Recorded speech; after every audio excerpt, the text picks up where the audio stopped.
នៅក្នុងព្រះគម្ពីរបានចែងអំពីការកាត់ស្បែកហើយអ្វីដែលមានចែងនោះអំពីការកាត់ស្បែកតើលោកអ្នកបងប្អូនយល់អំពីការកាត់ស្បែកទេហើយការកាត់ស្បែកនៅក្នុងគម្ពីរ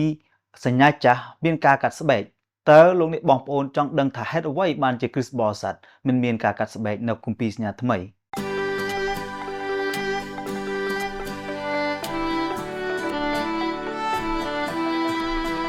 សូមជម្រាបសួរដល់អស់លោកអ្នកបងប្អូននៅក្នុងព្រះគុណរបស់ផងព្រះអម្ចាស់ព្រះយេស៊ូវគ្រីស្ទខ្ញុំបាទឈ្មោះធឿតជានជាគ្រូគង្វាលបម្រើព្រះអង្គនៅក្នុងប្រទេសកម្ពុជា Channel YouTube នេះនៅទីនេះដើម្បីជួយគ្រិស្តបរិស័ទខ្មែរស្វែងរកចម្លើយដែលលោកអ្នកបងប្អូនឆ្ងល់ពីក្នុងព្រះបន្ទូលនិងអ្វីដែលគ្រិស្តបរិស័ទធ្វើផងដែរតើការកាត់ស្បែកជាអ្វីមូលហេតុអ្វីបានជាអត្ថន័យអ្វីបានជាគ្រិស្តបរិស័ទនៅសម័យនេះបានមិនទទួលការកាត់ស្បែកអស់លោកអ្នកបងប្អូនតើការកាត់ស្បែកជាអ្វីការកាត់ស្បែកគឺជាការកាត់ស្រោមចុងស្វាស់មានន័យថាកាត់ស្រោមដែលរុំចុងប្រដាប់ភេទរបស់បុរសនោះឯងគឺជាការដែលការកាត់ស្បែកនេះបានកើតឡើងនៅពេលដែលលោកអាប់រ៉ាហាំដែលជាអ្នកបម្រើព្រះគាត់មានអាយុ99ឆ្នាំនៅពេលដែលគាត់បានចុះខសន្យាជាមួយនឹងព្រះ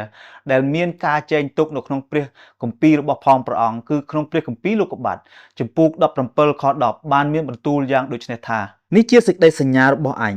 ដែលឯងនិងពូជឯងត្រូវកាន់ចំពោះអញរៀងតទៅគឺថាគ្រប់ទាំងប្រុសត្រូវក្នុងពួកឯងត្រូវតែកាត់ស្បែកអស់លោកអ្នកបងប្អូននេះជាអ្វីដែលលោកអាប់រ៉ាហាំហើយនឹងព្រះដែលបានចុះខសន្យាឬក៏សន្ធិសញ្ញាជាមួយគ្នាពីការដែលចុះសញ្ញានេះដូច្នេះអ្វីដែលមានគឺលោកអាប់រ៉ាហាំនិងសាសជ្វីសទាំងអស់ត្រូវតែកាត់ស្បែកហើយអ្វីមួយទៀតដែលជាសំខាន់មួយទៀតនោះផងដែរគឺការដែលចូលសាសបើសិនជាសាសណាមួយនៅក្នុងពួកសាសផ្សេងចង់ចូលមកក្នុងសាសជ្វីសពួកគេក៏ត្រូវតែកាត់ស្បែកផងដែរជាទូទៅគេកាត់នៅពេលដែល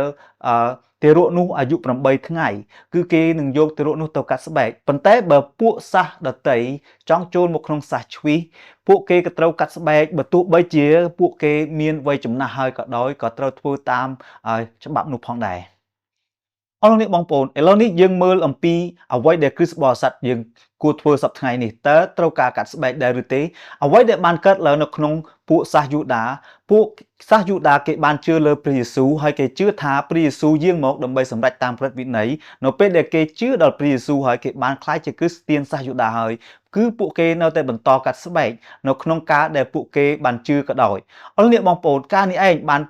ឆ្លុះបញ្ចាំងមួយហើយគេបានទៅបង្រៀនទៅដល់ពួកជំនុំសាសដទៃទៀតអំពីការដែលពួកគេត្រូវកាត់ស្បែកការអ្វីដែលបានកើតឡើងនៅក្នុងព្រះគម្ពីរដែលបានប្រាប់យើងគឺពួកគេបានជជែកគ្នាអំពីការកាត់ស្បែកនេះរវាងពួកសាសដតីគេថាបើសាសដតីជឿដល់ព្រះយេស៊ូវគេត្រូវតែកាត់ស្បែកដើម្បីឲ្យបានសង្គ្រោះប៉ុន្តែលោកប៉ុលនិងបាណបាដែលបានបង្កើតក្រុមជំនុំនៅទីនោះពួកគាត់មិនបានយល់ព្រមចំពោះការអ្វីដែលពួកគេបង្រៀនជាពួកសាសយូដាបង្រៀននោះទេម្ល៉េះហើយបានជាពួកជំនុំនៅទីក្រុងមួយនៅក្នុងនៅសាសដតីនោះគេបានចាត់លោកប៉ុលនិងបាណបាឲ្យទៅដើម្បីនឹងសួរបញ្ជាក់ដូច្នេះហើយនៅការដែលគេចាត់នោះគឺនៅក្នុងព្រះគម្ពីរកិច្ចការចំពុក15ខ1និងខ2បានប្រាប់យើងយ៉ាងដូចនេះថាមានមនុស្សខ្លះចុះពីស្រុកយូដាមកបង្រៀនដល់ពួកជំនុំថា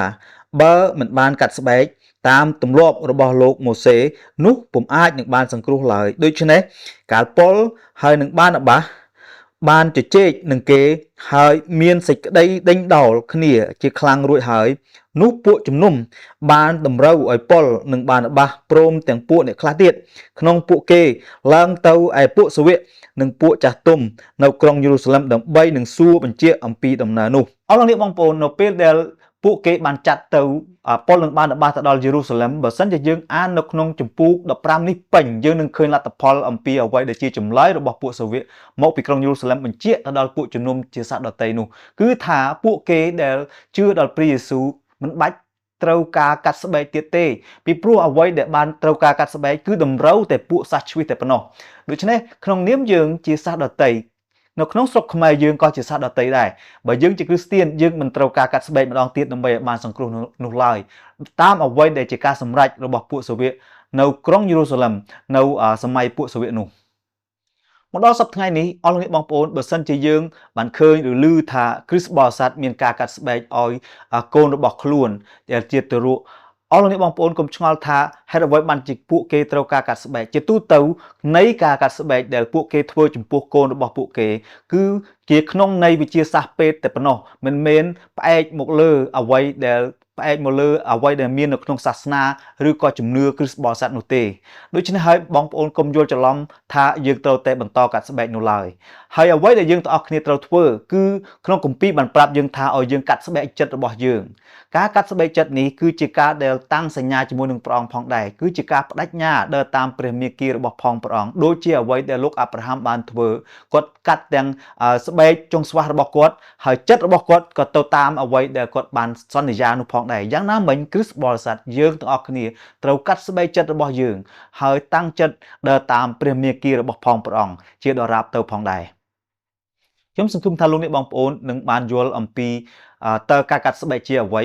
ហើយសាសជ្វីសគេបានធ្វើហេតុអ្វីបានជាគ្រិស្តបរិស័ទយើងមិនបានធ្វើនៅសពថ្ងៃនេះអរលោកអ្នកបងប្អូនបើសិនជាលោកអ្នកបងប្អូនមានសំណួរផ្សេងទៀតទាក់ទងនឹងជំនឿគ្រិស្តបរិស័ទនិងអ្វីដែលគ្រិស្តបរិស័ទធ្វើហើយនឹងអ្វីដែលយើងមានចម្ងល់នៅក្នុងព្រះបន្ទូលរបស់ផងព្រះអង្គផងដែរសូមសួរមកយើងនៅក្នុង comment ខាងក្រោមដើម្បីយើងបានធ្វើវីដេអូឆ្លើយតបនៅថ្ងៃអនាគតសង្ឃឹមជួបគ្នាម្ដងទៀតនៅពេលក្រោយសូមព្រះអង្គប្រទានពរលោកអ្នកបងប្អូនសូមអរគុណនិងសូមគោរពលា